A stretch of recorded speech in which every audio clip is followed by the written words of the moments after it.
सिद्धगन्धर्वयक्षाद्यैः सुरैरमरैरपि सेव्यमाना सदा भूयात् सिद्धिदा सिद्धिदायिनी। यानी जिनकी सेवा सिद्ध, गंधर्व, यक्ष, असुर और देवता सदैव करते हैं, ऐसी सिद्धि देने वाली माँ सिद्धिदात्री हमें संपूर्ण सिद्धियाँ प्रदान करें। आज है चैत्र नवरात्रि का अंतिम दिन। माँ सिद्धिदात्री की पूजा अर्चना करके उनसे विशेष सिद्धियां प्राप्त करने का अवसर। माँ शैलपुत्री अडिगता से आरंभ करके माँ ब्रह्मचारिणी की तपस्या, माँ चंद्रघंटा के शौर्य, माँ कुष्मांडा की उस मुस्कान से जो सृष्टि बन गई, माँ स्कंद माता की ममता, माँ कात्यायनी की निर्भीकता और माँ कालरात्रि के रहस्य, और आज माँ महागौरी की पवित्रता तक ये 9 दिन एक पवित्र अद्भुत यात्रा होती है। और आज महानवमी के अवसर पर नवरात्रि का वो अंतिम स्वरूप जो इन सब का समन्वय है, जो शक्ति शैलपुत्री में थी, ब्रह्मचारिणी में थी, कालरात्रि में थी, वो सारी किस एक स्रोत से आई है? तो देवी भागवत में इसका उत्तर प्राप्त होता है माँ सिद्धिदात्री से। वो आदि शक्ति जो सृष्टि के आरंभ से पहले भी थी, जिन्होंने स्वयं भगवान शिव को सिद्धियाँ प्रदान की और जिनके बिना त्रिदेव भी अपूर्ण माने जाते हैं। तो चलिए आज नवरात्रि के अंतिम यानी 9वें दिवस पर माँ सिद्धिदात्री से जुड़ी हुई इस सुंदर पौराणिक कथा का श्रवण करते हैं। आइए आज की चैत्र नवरात्रि व्रत कथा आरंभ करते हैं। और उसके साथ ही आज इस वीडियो के अंत में आपके लिए विशेष रूप से एक ऐसा भजन, एक ऐसा गीत जिसे सुने बिना आपका ये कथा श्रवण अधूरा रह जाएगा और आज की नवरात्रि भी अधूरी रह जाएगी। तो अंत तक इस वीडियो को अवश्य सुनिएगा और अगर अच्छा लगे तो अपने परिवार में सभी लोगों को शेयर कर दीजिएगा। माँ सिद्धिदात्री की पूजा अर्चना करने से सभी कार्य सिद्ध होते हैं, मोक्ष की प्राप्ति होती है। देव, दानव, ऋषि मुनि, यक्ष, किन्नर, गृहस्थ आश्रम में जीवन व्यतीत करने वाले भक्त माँ सिद्धिदात्री की पूजा आराधना करते हैं। उनकी पूजा अर्चना करने से धन, यश और बल की प्राप्ति होती है। माँ सिद्धिदात्री कमल पर विराजमान है और उनकी 4 भुजाएं हैं। माता के दाहिने तरफ के नीचे वाले हाथ में कमल पुष्प और ऊपर वाले हाथ में शंख सुशोभित हैं। वहीं बाएं तरफ के नीचे वाले हाथ में गदा और ऊपर वाले हाथ में चक्र सुशोभित हैं। माँ दुर्गा ने इस स्वरूप में लाल वस्त्र धारण किए हैं। अब नवरात्रि के अंतिम दिन यानी 9वें दिन माँ दुर्गा के सिद्धिदात्री स्वरूप का पूजन किया जाता है। माँ दुर्गा की 9वीं शक्ति स्वयं माँ सिद्धिदात्री है। नवरात्रि पूजन के 9वें दिन उनकी आराधना की जाती है। इस दिन शास्त्रोक्त विधि विधान और पूर्ण निष्ठा के साथ भक्ति करने वाले व्यक्ति को हर प्रकार की सिद्धियां प्राप्त होती हैं।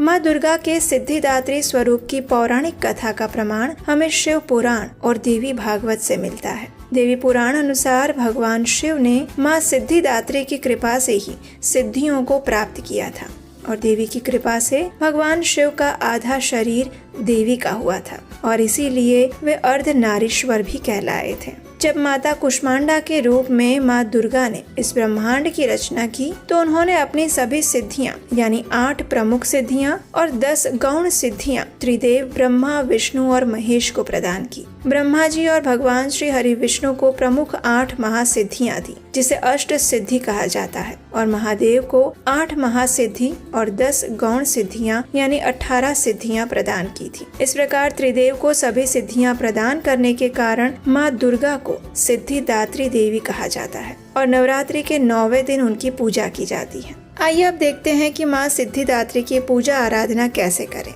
नवरात्रि के 9वें दिवस यानी अंतिम दिन पर ब्रह्म मुहूर्त में उठकर स्नान इत्यादि से स्वच्छ होकर स्वच्छ वस्त्र धारण करें। गंगा जल या गौमूत्र से घर को शुद्ध करें। अब कलश पूजन करें। देवी सिद्धिदात्री का ध्यान करें। माँ का सिंदूर, अक्षत, रोली, श्वेत पुष्प इत्यादि से पूजन करें। उसके बाद सफेद रंग के वस्त्र अर्पित करें। अब माँ के समक्ष धूप दीप प्रज्वलित करें। उन्हें मिष्ठान, पंचमेवा, फल अर्पित करें। माता सिद्धिदात्री को प्रसाद, 9 रस युक्त भोजन, 9 प्रकार के पुष्प और 9 प्रकार के फल अर्पित करने चाहिए। फिर माँ सिद्धिदात्री की आरती और स्तुति करें। इस दिन माँ सिद्धिदात्री को मौसमी फल, चना, पूड़ी, खीर, नारियल, हलवे इत्यादि का भोग अर्पित किया जा सकता है। कहते हैं कि माँ को इन चीजों का भोग लगाने से वे प्रसन्न होती हैं। इस दिन माता सिद्धिदात्री का अधिक से अधिक ध्यान करना चाहिए और ओम देवी सिद्धिदात्र्यै नमः इस मंत्र के द्वारा माँ सिद्धिदात्री का जप करना चाहिए। अब कई भक्त नवमी के दिन भी कन्या पूजन करते हैं, तो अगर आपके घर में भी नवमी के दिन कन्या पूजन किया जाता है तो इस दिन आप देवी दुर्गा के स्वरूप कन्या पूजन कर सकते हैं। कन्या पूजन के विस्तृत विधि, उसके पीछे का वैज्ञानिक कारण, पौराणिक कथा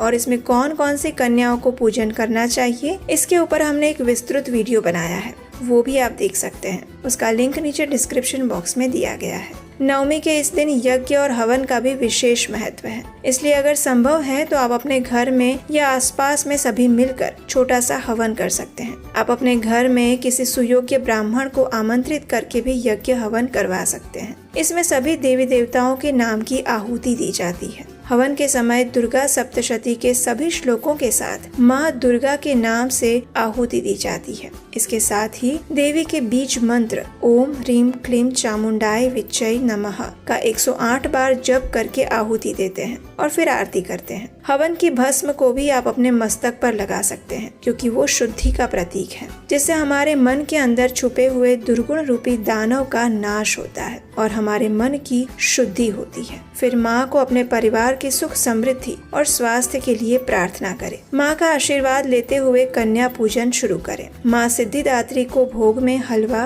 खीर, चना अर्पित करना चाहिए। कन्याओं के साथ एक बटुक भैरव भी रखते हैं। तत्पश्चात अपनी नवरात्रि उपवास का पारण करें। कन्या पूजन करने से माता की विशेष कृपा प्राप्त होती है और घर के सभी सदस्यों की उन्नति होती है। नवरात्रि में नव दुर्गा के 9 स्वरूप की पूजा आराधना करते हुए सिद्धिदात्री माँ की उपासना पूर्ण करने के बाद व्यक्ति की लौकिक, पारलौकिक हर प्रकार की कामनाओं की पूर्ति हो जाती है। सिद्धिदात्री माँ की कृपा पात्र भक्त के भीतर कोई भी ऐसी मनोकामना शेष नहीं रह जाती जिसे वो पूर्ण करना चाहे। वो सभी सांसारिक इच्छाओं, आवश्यकताओं से ऊपर उठकर मानसिक रूप से माँ भगवती के दिव्य लोकों में विचरण करता हुआ असीम कृपा प्राप्त कर लेता है। इस परम पद को पाने के बाद उसे अन्य किसी भी वस्तु की अभिलाषा नहीं रह जाती। माँ दुर्गा के 9 स्वरूप जिनकी नवरात्रि के 9 दिनों में पूजा आराधना की जाती है, वही माँ भगवती सर्व प्रकार का मंगल प्रदान करने वाली मंगल स्वरूपा और मंगलमयी है। सबका कल्याण करने वाली शिवा यानी शिव की शक्ति है। वे जगत जननी है, वही जगत की उत्पत्ति,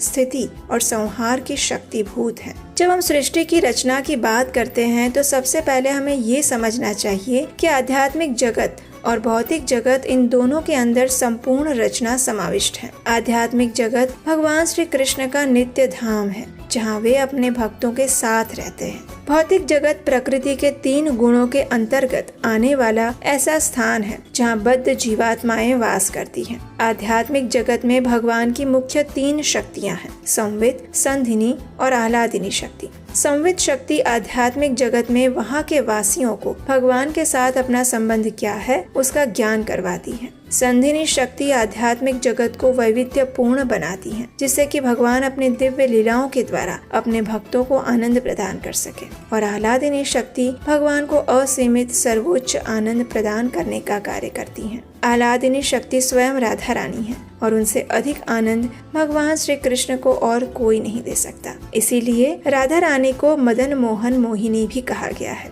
यानी जो मदन को भी मोहने वाले श्री कृष्ण हैं, उनको भी वे आकर्षित करती हैं। जब राधा रानी की छाया भौतिक जगत में प्रवेश करती हैं, तो उससे उत्पन्न होती हैं दुर्गा देवी और भगवान की आज्ञा से दुर्गा देवी इस भौतिक संसार को अपने नियंत्रण में रखती हैं। वे सिंह पर सवार होती हैं और उनके 10 हाथ होते हैं, जो कि 10 प्रकार के सकाम कर्मों को दर्शाते हैं।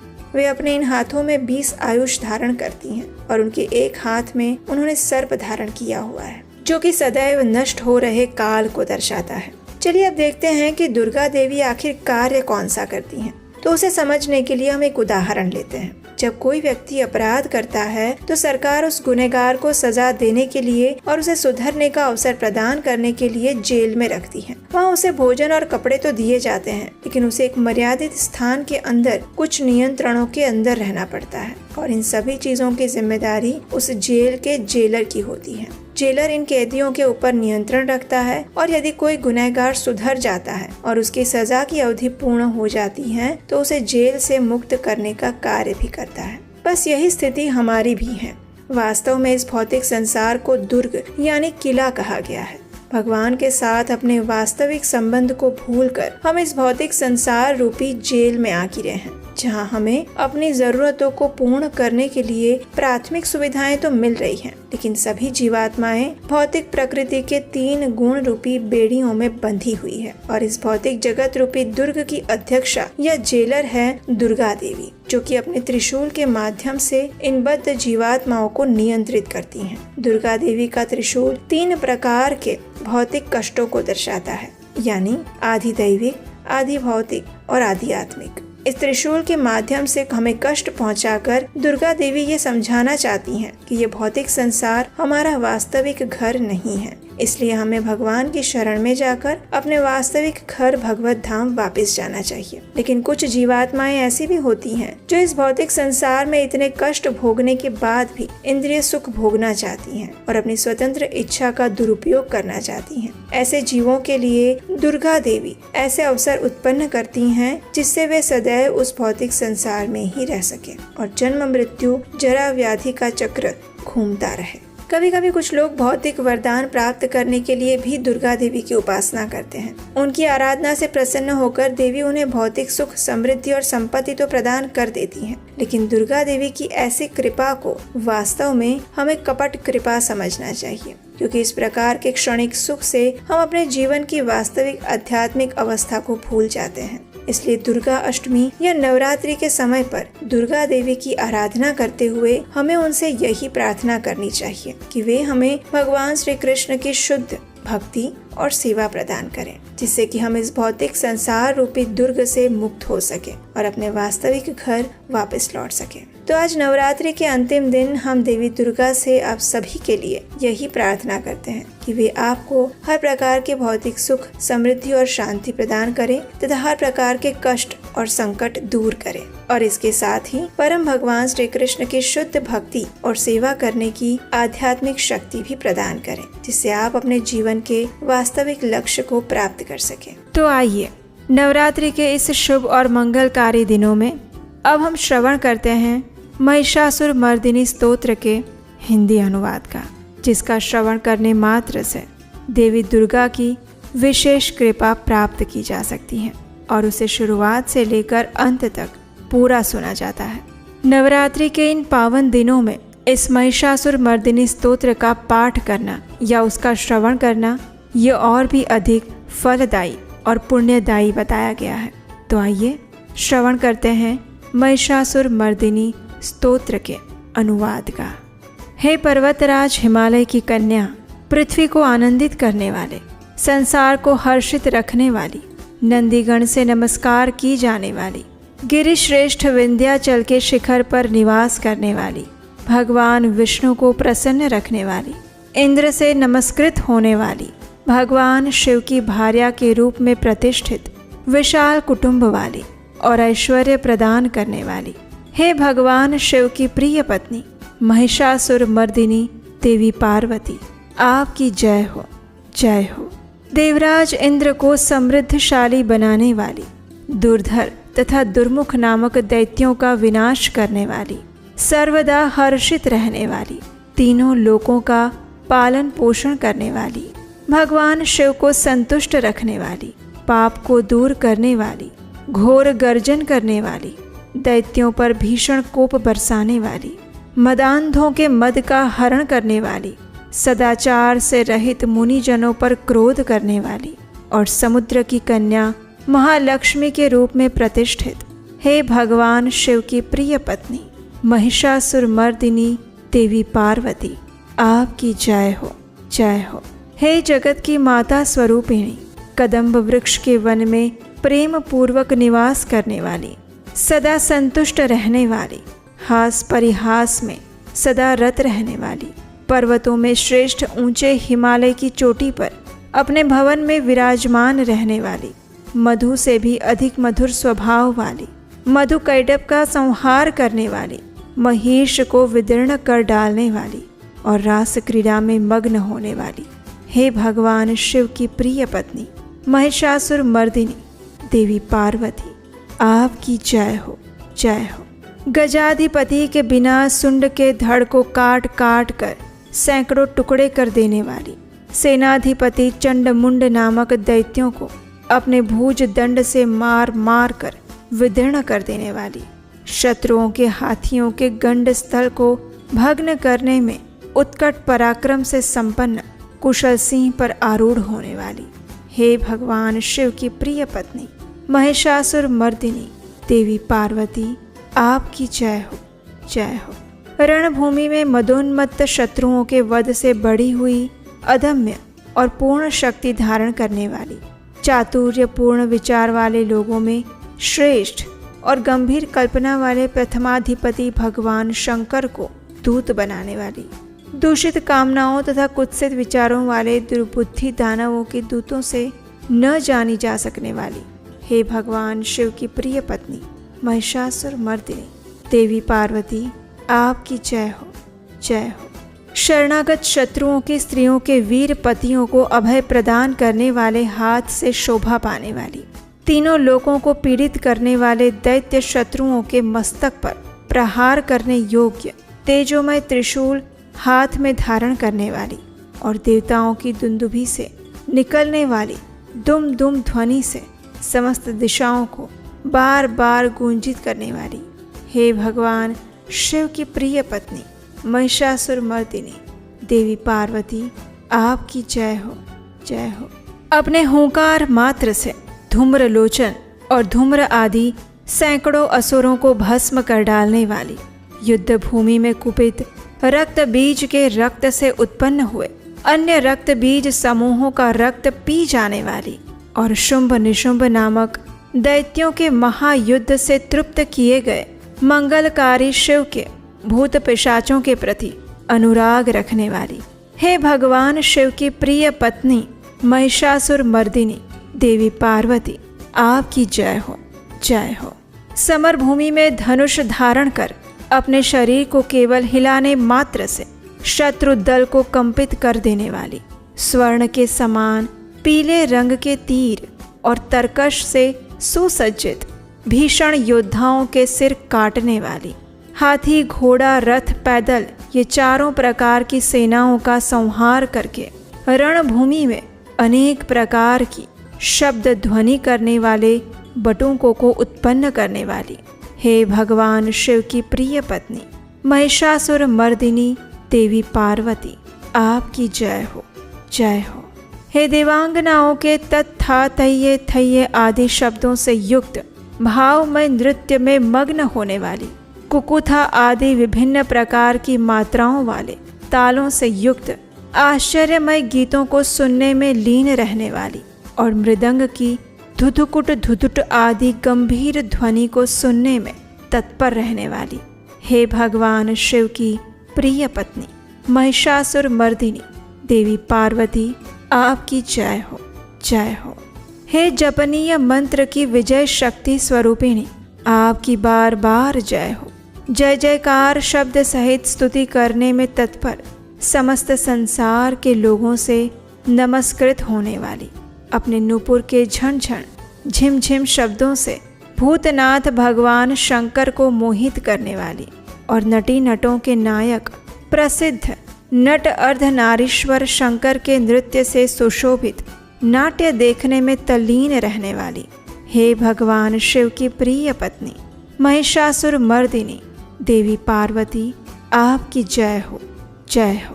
प्रसन्न चित्त और संतुष्ट देवताओं के द्वारा अर्पित किए गए पुष्पों से अत्यंत मनोरम कांति धारण करने वाली, निशाचरों को वर प्रदान करने वाले शिवजी की भार्या, रात्रि सुक्त से प्रसन्न होने वाली, चंद्रमा के समान मुखमंडल वाली और सुंदर नेत्र वाले कस्तूरी मृगों में व्याकुलता उत्पन्न करने वाले, भौरों से और भ्रांति को दूर करने वाले ज्ञानियों से अनुसरण की जाने वाली हे भगवान शिव की प्रिय पत्नी महिषासुर मर्दिनी देवी पार्वती, आपकी जय हो, जय हो। महनीय महायुद्ध के श्रेष्ठ वीरों के द्वारा घुमावदार और कलापूर्ण ढंग से चलाए गए भालों के युद्ध के निरीक्षण में चित्त लगाने वाली, कृत्रिम लतागृह का निर्माण कर उसका पालन करने वाली स्त्रियों की बस्ती में झिल्लिक नामक वाद्य विशेष बजाने वाली, भिल्लिनियों के समूह से सेवित होने वाली और कान पर रखे हुए विकसित सुंदर रक्त वर्ण और श्रेष्ठ कोमल पत्तों से सुशोभित होने वाली हे भगवान शिव की प्रिय पत्नी महिषासुर मर्दिनी देवी पार्वती, आपकी जय हो, जय हो। सुंदर दंत पंक्ति वाली स्त्रियों के उत्कंठापूर्ण मन को मुग्ध कर देने वाले कामदेव को जीवन प्रदान करने वाली, निरंतर मद चूते हुए गंड स्थल से युक्त मदोन्मत्त गजराज के समान मंथर गति वाली और तीनों लोकों के आभूषण स्वरूप चंद्रमा के समान कांति युक्त सागर कन्या के रूप में प्रतिष्ठित हे भगवान शिव की प्रिय पत्नी महिषासुर मर्दिनी देवी पार्वती, आपकी जय हो, जय हो। कमल दल के समान वक्र, निर्मल और कोमल कांति से परिपूर्ण एक कला वाले चंद्रमा से सुशोभित उज्ज्वल ललाट पटल वाली, संपूर्ण विलासों और कलाओं की आश्रयभूत, मंद गति और क्रीड़ा से संपन्न राजहंसों के समुदाय से सुशोभित होने वाली और भौरों के सदृश काले और सघन केशपाश की चोटी पर शोभायमान मौलश्री पुष्पों की सुगंध से भ्रमर समूहों को आकृष्ट करने वाली हे भगवान शिव की प्रिय पत्नी महिषासुर मर्दिनी पार्वती देवी, आपकी जय हो, जय हो। आपके हाथ में सुशोभित मुरली की ध्वनि सुनकर बोलना बंद करके लाज से भरी हुई कोकिल के प्रति प्रिय भावना रखने वाली, भौरों के समूहों की मनोहर गूंज से सुशोभित पर्वत प्रदेश के निकुंजों में विहार करने वाली और अपने भूत तथा भिल्लिनी आदि गणों के नृत्य से युक्त क्रीड़ाओं को देखने में सदा तल्लीन रहने वाली हे भगवान शिव की प्रिय पत्नी महिषासुर मर्दिनी देवी पार्वती, आपकी जय हो, जय हो। अपने कटी प्रदेश पर सुशोभित पीले रंग के रेशमी वस्त्र की विचित्र कांति से सूर्य की प्रभा को तिरस्कृत कर देने वाली, सुमेरु पर्वत के शिखर पर मदोन्मत्त गर्जना करने वाले हाथियों के गंड स्थल के समान वक्ष स्थल वाली और आपको प्रणाम करने वाले देवताओं और दैत्यों के मस्तक पर स्थित मणियों से निकलती हुई किरणों से प्रकाशित चरण नखों में चंद्रमा समान कांति धारण करने वाली हे भगवान शिव की प्रिय पत्नी महिषासुर मर्दिनी देवी पार्वती, आपकी जय हो, जय हो।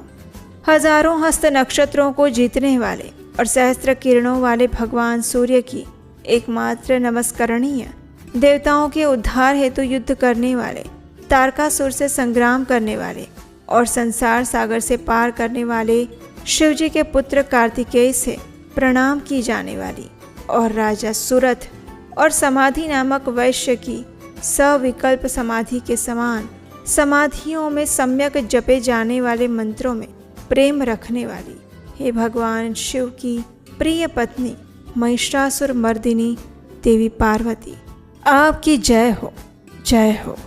हे करुणामयी कल्याणमयी शिवे, हे कमल वासिनी कमले, जो मनुष्य प्रतिदिन आपके चरण कमल की उपासना करता है उसे लक्ष्मी का आश्रय क्यों नहीं प्राप्त होगा। हे शिवे, आपका चरण ही परम पद है। ऐसी भावना रखने वाले मुझ भक्त को क्या क्या सुलभ नहीं हो जाएगा, यानी सब कुछ प्राप्त हो जाएगा। हे भगवान शिव की प्रिय पत्नी महिषासुर मर्दिनी देवी पार्वती, आपकी जय हो, जय हो। स्वर्ण के समान चमकते घड़ों के जल से जो आपके प्रांगण की रंग भूमि को प्रक्षालित करके उसे स्वच्छ बनाता है, वो इंद्राणी के समान विशाल वक्ष स्थलों वाली सुंदरियों का सानिध्य सुख अवश्य प्राप्त करता है। हे सरस्वती, मैं आपके चरणों को ही अपनी शरण स्थली बनाऊं, मुझे कल्याण कारक मार्ग प्रदान करें। हे भगवान शिव की प्रिय पत्नी महिषासुर मर्दिनी देवी पार्वती, आपकी जय हो, जय हो। स्वच्छ चंद्रमा के सदृश सुशोभित होने वाले आपके मुख चंद्र को निर्मल करके जो आपको प्रसन्न कर लेता है, क्या उसे देवराज इंद्र की नगरी में रहने वाली चंद्रमुखी सुंदरियां सुख से वंचित रख सकती हैं? भगवान शिव के सम्मान को अपना सर्वस्व समझने वाली हे भगवती, मेरा तो ये विश्वास है कि आपकी कृपा से क्या क्या सिद्ध नहीं हो पाता है। हे भगवान शिव की प्रिय पत्नी महिषासुर मर्दिनी माता पार्वती, आपकी जय हो, जय हो। हे उमे, आप सदा दीन दुखियों पर दया का भाव रखती हैं, अतः आप मुझ पर कृपालु बनी रहें। हे महालक्ष्मी, जैसे आप सारे संसार की माता हैं, वैसे ही मैं आपको अपनी भी माता समझती हूँ। हे शिवे, यदि आपको उचित प्रतीत होता हो तो मुझे अपने लोक में जाने की योग्यता प्रदान कीजिए। हे देवी, मुझ पर दया कीजिए। हे भगवान शिव की प्रिय पत्नी महिषासुर मर्दिनी पार्वती देवी, आपकी जय हो, जय हो। जो मनुष्य शांत भाव से पूर्ण रूप से मन को एकाग्र करके और इंद्रियों पर नियंत्रण करके नियम पूर्वक प्रतिदिन इस स्तोत्र का पाठ करता है या उसका श्रवण करता है, तो भगवती महालक्ष्मी उसके वहाँ सदैव निवास करती हैं और उसके बंधु बांधव और शत्रुजन भी सदा उसकी सेवा में तत्पर रहते हैं। और इसके साथ ही महिषासुर मर्दिनी स्तोत्र यहाँ पर समाप्त हुआ। चलिए अब एक इम्पॉर्टेंट बात बताती हूँ आपको। एकादशी जो है वो सिर्फ हमें स्पिरिचुअली अपलिफ्ट ही नहीं करती हैं, बल्कि वो हमें इनर अलाइनमेंट भी सिखाती हैं, अपने मन, बुद्धि और जीवन को सही दिशा और सही संतुलन में लाना। लेकिन जानते हैं, सच ये भी है कि बहुत सारी महिलाएं, विमेन स्पिरिचुअली तो जुड़ी होती हैं, व्रत उपवास रखती हैं, धार्मिक नियमों का पालन करते हैं, लेकिन फिर भी लाइफ में एक क्लैरिटी नहीं होती है। कभी इमोशंस ओवरवेल्म कर देते हैं, कभी फाइनेंशियल डिसीजंस में कन्फ्यूजन आ जाता है, कभी रिलेशंस में ऊपर नीचे हो जाता है, और कभी ऐसा लगता है कि बहुत कुछ तो कर रहे हैं लेकिन फिर भी कुछ नहीं कर पा रहे हैं। और इसी गैप को एड्रेस करने के लिए हमने एक फ्री वेबिनार डिज़ाइन किया है, जिसमें हम आपको अपना स्पेशल फ्रेमवर्क सेफ आप सबके साथ शेयर करेंगे।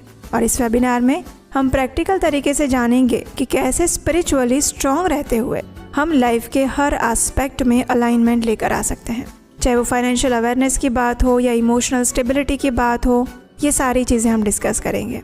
और ये वेबिनार सिर्फ महिलाओं के लिए है। ये एक दिन का वेबिनार रहेगा और उसमें विशेषकर उन महिलाओं के लिए हैं जो सिर्फ डिवोशन नहीं अपितु डायरेक्शन भी लाइफ में चाहती हैं।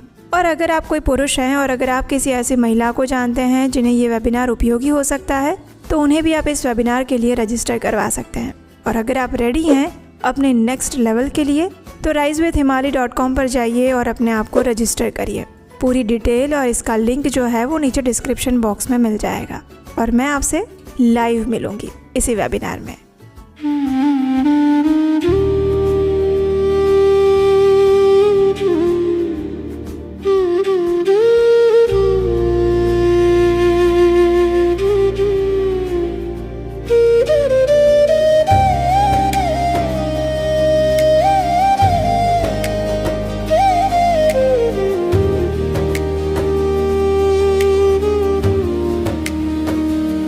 जय सिद्धिदात्री माँ, तू सिद्धि की दाता, तू भक्तों की रक्षक, तू दासों की माता।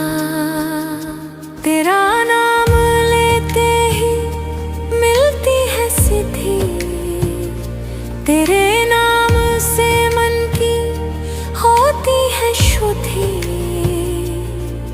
कठिन काम सिद्ध करती हो तुम, जब भी हाथ सेवक के सिर धरती हो तुम। तेरी पूजा में तो ना कोई विधि है, तू जगदम्बे दाती, तू सर्व सिद्धि है। रविवार को तेरा सुमिरन करे जो, तेरी मूर्ति को ही मन में धरे जो, तू सब काज उसके करती है पूरे। कभी का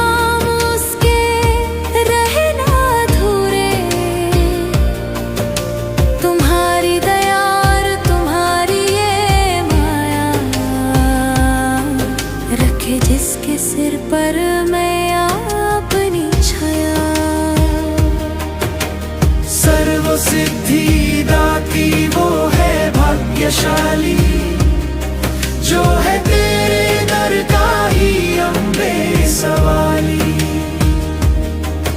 हिमाचल है पर्वत जहाँ वास तेरा, महानंदा मंदिर में है वास तेरा। मुझे आसरा है तुम्हारा ही माता, भक्ति है सवाली तू जिसकी दाता। जय सिद्धिदात्री माँ तू सिद्धि की दाता, तू भक्तों की रक्षक, तू दासों की माता। जय सिद्धिदात्री माँ तू सिद्धि की दाता, तू भक्तों की रक्षक, तू दासों की माता। सिद्धिदात्री माता की जय, सर्व सिद्धिदायिनी की जय।